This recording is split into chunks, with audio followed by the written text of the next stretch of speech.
സഹോദരങ്ങളെ, ഒരു ജാറത്തിൽ നിന്നും പ്രായമായ ഒരു ഉമ്മുമ്മ ഇറങ്ങി വരുന്ന കാഴ്ചയാണ് നിങ്ങൾ കാണുന്നത്.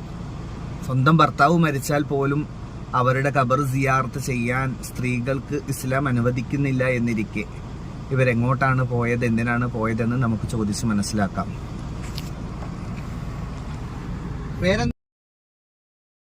ഇപ്പൊ ഇവിടേക്ക് ജാറത്തിലേക്ക് വന്നതാണ്. നിങ്ങളിപ്പോ ഈ ജാറത്തെ കുറിച്ചിട്ട് എങ്ങനെ അറിഞ്ഞത്? കുഞ്ഞേണ വിളിക്ക കുഞ്ഞെങ്ങനെ ഒരു മക്കളെ അവിടെ നിന്ന് പോയി. അവള് നല്ല കറാമത്തുള്ള ജാറാണോ? കറാമത്തില്ല. കുഞ്ഞുമോനെ എത്ര ബസ്സുകാരാണ്, എത്ര ആൾക്കാരാണ് പൈസ എടുക്കുന്നറിയോ? അവിടെ ഒന്നുമില്ല. നമ്മള് പോയിട്ട് നമ്മളെ സങ്കടം പറയാം, ചെയ്യാൻ പോയി. ഞങ്ങളിപ്പോ കേൾക്കുവോ? അവര് ആയാത്തിന് മുമ്പിനിങ്ങളല്ലേ മോനെ, അവര് മൗത്തായിട്ടില്ലല്ലോ. ഇവിടെ എന്താ നേർച്ചയാക്കേണ്ടത്? നമ്മള് മക്കാമിലിക്കും നേർച്ച എന്താണ്? അവിടെ 30 ഉറുപ്പ്യക്ക് 2 കുട്ടീന്റെ ഭാഗം 30 ഉറുപ്പ്യന്റെ 2 കൊണ്ട് കത്തിക്കുക. അവിടെ തിരി ഉണ്ട്, അത് നമ്മൾ നെറ്റിട്ട് വെച്ചിട്ട് ആ തിരി എടുത്തിട്ട് ഒന്ന് ഇതാക്കിട്ട് കത്തിക്കുക. ഒഴിയണം. പറഞ്ഞ് മറക്കണ്ട. പിന്നെ മാണിക്കജ റസൂലാനെ 23ാമത്തെ പേരക്കുട്ടി അവരെ വയ്യത്താണ് മുജീദാണ് ഞാൻ. അവരെ പട്ടാണ്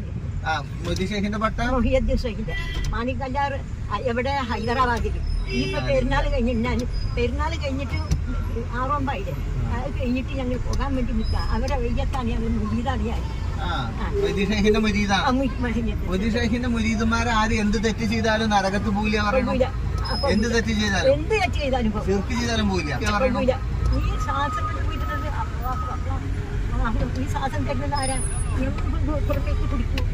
ഈ മാണിക്കല്ല് അള്ളാഹുവല്ലേ നമുക്ക് മുമ്പ് തൊട്ട് ആന വരില്ല ജീവൻ. പിന്നെ ആ അള്ളാഹു സുബ്ഹാനഹു വ തആല അവൻ കൽപ്പിച്ച കൽപ്പനകളിൽ എവിടെയെങ്കിലും ഇങ്ങനത്തെ വിശ്വാസങ്ങൾ പഠിപ്പിച്ചിട്ടുണ്ടോ? ഇപ്പൊ നിങ്ങളെ ഭർത്താവ് മരണപ്പെട്ടാലേ ആ ഭർത്താവിന്റെ ഖബർ എപ്പോഴെങ്കിലും നിങ്ങൾ സിയാറത്ത് ചെയ്തിട്ടുണ്ടോ? എന്താ ചെയ്യാത്തത്? പെണ്ണുങ്ങൾക്ക് പോകാൻ പാടില്ലല്ലോ. പിന്നെ നിങ്ങളിപ്പോ എവിടുന്ന വരുന്നേ? അല്ല, ഞാൻ ചോദിക്കണത് ഒരു സ്ത്രീക്ക് ഏറ്റവും കൂടുതൽ കടമ അവളുടെ ഭർത്താവിനോടല്ലേ? ആ ഭർത്താവിന്റെ തൃപ്തിയിലായി മരിച്ചാലല്ലേ അവൾക്ക് സ്വർഗവും നരകവും തീരുമാനിക്കപ്പെടുന്നത്. അപ്പൊ നിങ്ങൾ തന്നെ പറഞ്ഞു, എന്റെ ഭർത്താവിന്റെ ഖബറിലേക്ക് ഞാൻ ഇതുവരെ പോയിട്ടില്ല. കാരണം നിങ്ങളെ ഭർത്താവിന്റെ ഖബറിലേക്ക് പോവാൻ ഇസ്ലാമികമായിട്ട് എന്ത് ചെയ്യുന്നില്ല, അനുവാദം നൽകിയിട്ടില്ല. ഇസ്ലാമികമായിട്ട് തീർച്ചയായിട്ടും നിങ്ങളെ ഈ യാത്ര ശരിയല്ല എന്നുള്ളതാ ഞാൻ പഠിച്ചു മനസ്സിലാക്കിയിട്ടില്ല. കാരണം എന്താണെന്നറിയോ, നമുക്ക് നമ്മളെ പ്രവാചകനിൽ ഏറ്റവും ഉത്തമമായ മാതൃകയുണ്ട്.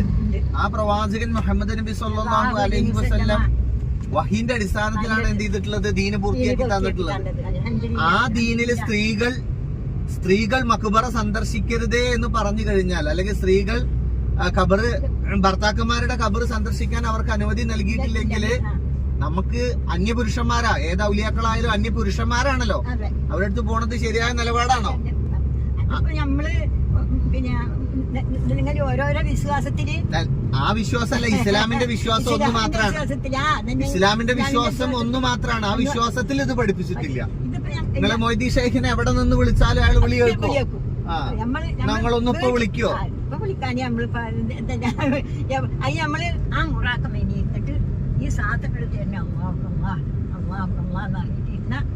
തന്നെ ഷെയ്നെ വിളിച്ച പിന്നെ അത് നമ്മള് എപ്പോ എവിടെ നിന്ന് വിളിച്ചിക്കണോ അതെ നിന്റെ വിശ്വാസം. ഞാനും നിങ്ങളും വിശ്വസിക്കേണ്ടത് അള്ളാഹു അവന്റെ റസൂലും കൊണ്ടുവന്നതിലാണ്. അപ്പൊ ആ അള്ളാഹു അവന്റെ റസൂലും കൊണ്ടുവന്നതിൽ നമ്മള് ഔലിയാക്കൾ എന്ന് പറഞ്ഞു കഴിഞ്ഞാൽ അള്ളാഹുവിന്റെ ഇഷ്ടദാസന്മാരാണ്. അള്ളാഹുവിന്റെ ഇഷ്ടം കിട്ടാൻ അവരെന്താ ചെയ്തത്? അവർ അള്ളാഹുവിന്റെ കൽപ്പനകൾ അനുസരിക്കുകയും പ്രവാചകനെ ഇത്തിബാ ചെയ്തുകൊണ്ട് ജീവിക്കുകയും ചെയ്തു. അപ്പോൾ നമ്മളും അള്ളാഹുവിന്റെ കൽപ്പനകൾ അനുസരിക്കുകയും പ്രവാചകനെ ഇത്തിബാ ചെയ്യുകയും ചെയ്താൽ എന്നെയും നിങ്ങളെയും ഒക്കെ എന്ത് ചെയ്യും? അള്ളാഹു ഇഷ്ടപ്പെടും. എന്നാൽ അള്ളാഹു ഇഷ്ടപ്പെടാത്ത കാര്യമാണ് അള്ളാഹുവിനോട് ഒരു അടിമയുടെ നേട്ടത്തിൽ ആരെങ്കിലും പങ്കു ചേർക്കുക എന്നുള്ളത്. അപ്പൊ നിങ്ങൾ പറഞ്ഞു എന്റെ അടി തൊട്ട് മുകൾ വരെയും എന്റെ റബ്ബിന്റേതാണ്. ആ റബ്ബ് വഹു അലാ കുല്ലി ഷൈഇൻ ഖദീറാണ്, അവൻ എല്ലാ കാര്യത്തിലും കഴിവുള്ളവനാണ്. അപ്പൊ നിങ്ങൾക്ക് രോഗം വന്നപ്പോ ദുനിയാവ് മഹരിബിക്കെട്ട് വരാറതാണ്. ഉറുമ്പ് തൊട്ട് ആന വരക്കില്ലത് ശ്വാസം കൊടുക്കണം, ജീവൻ കൊടുക്കണം, റിസ്കിന് കൊടുക്കുന്നതൊക്കെ ആരാണ്? ഈ ഇലാഹിയായ റബ്ബല്ലേ. അതെ അതെ. അപ്പൊ ആ റബ്ബ് പറയുന്നുണ്ട് നമുക്ക് പറ്റില്ല. ആ റബ്ബിനെ അപ്പൊ ആ റബ്ബ് പറയുന്നുണ്ട് വഖാല റബ്ബുക്കും, ഇതാ നിങ്ങൾ റബ്ബ് പറഞ്ഞിരിക്കുന്നു ഉദ്ഉനി അസ്തജിബ് ലക്കും, നിങ്ങൾ എന്നോട് പ്രാർത്ഥിച്ചു ഞാൻ നിങ്ങൾക്ക് ഉത്തരം നൽകാം. ഇന്നല്ലദീന യസ്തക്ബിറൂന അൻ ഇബാദത്തി, ആരെങ്കിലും എനിക്ക് ഇബാദത്ത് ചെയ്യുന്നതിൽ നിന്നും അഹങ്കരിച്ചു കളഞ്ഞാൽ, അവിടെ അല്ലാഹു സുബ്ഹാനഹു വ തആല പ്രാർത്ഥനയ്ക്ക് എന്താ പറഞ്ഞത്? ഇബാദത്ത് എന്നാണ്. നബി സല്ലല്ലാഹു അലൈഹി വസല്ലം പറഞ്ഞു അദ്ദുആഉ ഹുവൽ ഇബാദ, പ്രാർത്ഥന എന്താണോ അത് തന്നെയാണ് ആരാധന. അപ്പൊ ആരെങ്കിലും എന്നോട് പ്രാർത്ഥിക്കുന്നതിൽ നിന്നും അഹങ്കരിച്ച് തിരിഞ്ഞു കളഞ്ഞാൽ സയദ്ഖുലൂന ജഹന്നമ ദാഹിരി, അവനെ വളരെ നിന്ദ്യനായിക്കൊണ്ട് ഞാൻ എന്ത് ചെയ്യും? നരകത്തിലേക്ക് പ്രവേശിപ്പിക്കുന്നുള്ളതാ. അപ്പൊ നിങ്ങൾ പറഞ്ഞു ഏതവസ്ഥയിലും ഞാൻ മൊയ്തീൻ ഷൈഖിനെ വിളിക്കാറുണ്ട്, അദ്ദേഹം വിളി കേൾക്കാറുണ്ട് എന്ന് പറഞ്ഞാൽ ഇത് അള്ളാഹു റസൂലും പഠിപ്പിച്ച വിശ്വാസത്തിന് എതിരാണ്. ആ വിശ്വാസവുമായിട്ടാണ് നമ്മൾ അള്ളാഹുവിനെ കണ്ടുമുട്ടുന്നതെങ്കിൽ തീർച്ചയായിട്ടും നമുക്ക് സ്വർഗത്തിന് പകരം അള്ളാഹു സുബ്ഹാനഹു വ തആല കത്തിക്കാളുന്ന നരകാണ് തരിക. അപ്പൊ നമ്മൾ ഏതവസ്ഥയിലും വിളിക്കേണ്ടത് ആരെയാണ്? അള്ളാഹുവിനെ. ഇതിപ്പോ ഈ മൊയ്തീൻ ഷൈഖിന്റെ എന്താന്നാ പറഞ്ഞ് നമ്മള് പിന്നെ മൊഹിയുദ്ദീൻ ഷൈഖിന്റെ തുടർച്ച വാങ്ങുക, വയ്യത്ത് വാങ്ങുക പറയും. അവര് ഈ പട്ടിയാണ് ഞങ്ങൾക്കൊക്കെ ചെയ്യാം. ഇതിപ്പോ ഉസ്താദ്മാർ തന്നാ ഇത് ഞങ്ങളെ ഷെയ്ഖും പിന്നെ ഞങ്ങൾക്ക് ക്ലാസ്സിന് വരുന്നുണ്ട്. ഞാൻ ക്ലാസ്സിന് വരുന്ന ഉസ്താദ് തന്നതാണ്. ആ ഷെയ്ഖിനോട് നിങ്ങൾ ചോദിച്ചു നോക്കിയിട്ടുണ്ടോ? എന്റെ സ്വന്തം ഭർത്താവിനോടാണ് എനിക്ക് ഏറ്റവും കൂടുതൽ കടമ. ഇത് പ്രവാചകൻ പഠിപ്പിച്ചതാണ്. ആ ഭർത്താവിന്റെ തൃപ്തിയിലും പൊരുത്തത്തിലുമായി ജീവിച്ചാലേ എനിക്ക് സ്വർഗം കിട്ടൂ. എന്നാൽ ആ ഭർത്താവ് അള്ളാഹുവിന്റെ തീരുമാനപ്രകാരം മരണപ്പെട്ടാൽ അദ്ദേഹത്തിന്റെ സ്വന്തം കബറിടം പോയി കാണാൻ പോലും എനിക്ക് അനുമതിയില്ല ഇസ്ലാമില്. പിന്നെ എങ്ങനെയാണ് ഞാൻ, എനിക്ക് യാതൊരു രക്തബന്ധവും ഇല്ലാത്ത ആരായാലും അദ്ദേഹം ഒരു ആണല്ലേ, ഒരു പുരുഷനല്ലേ, അദ്ദേഹത്തിന്റെ കബർ സന്ദർശിക്കാൻ എനിക്ക് എങ്ങനെയാണ് നിങ്ങൾ അനുമതി നൽകുക എന്നൊന്ന് ചോദിച്ചു നോക്കണം. നിങ്ങൾ എന്ത് ചെയ്യണം എന്നറിയോ? നിങ്ങൾ ഈ യാത്ര നിർത്തണം. കാരണം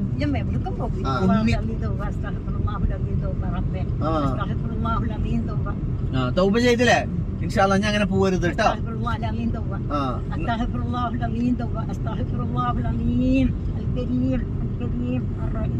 അള്ളാഹുവേ നീ ഉമ്മാക്ക് പുറത്തു കൊടുക്കണം റബ്ബേ. ആമീൻ ആമീൻ ആമീൻ. ഇപ്പൊ ഏതോ നാട്ടില് അള്ളാഹു അല്ലാത്ത മരിച്ചു മൺമറഞ്ഞു പോയ ആളുകളെ വിളിച്ച് പ്രാർത്ഥിച്ചിരുന്ന ഞാൻ നിങ്ങളിവിടെ കണ്ടത് എങ്ങനെയാ? അൽഹംദുലില്ലാ. എന്നെ കണ്ടത് ഹൈറാണോ ഷർറാണോ? ഒരു പുതിയ അറിവ് നിങ്ങൾക്ക് കിട്ടിയില്ലേ? അൽഹംദുലില്ലാ.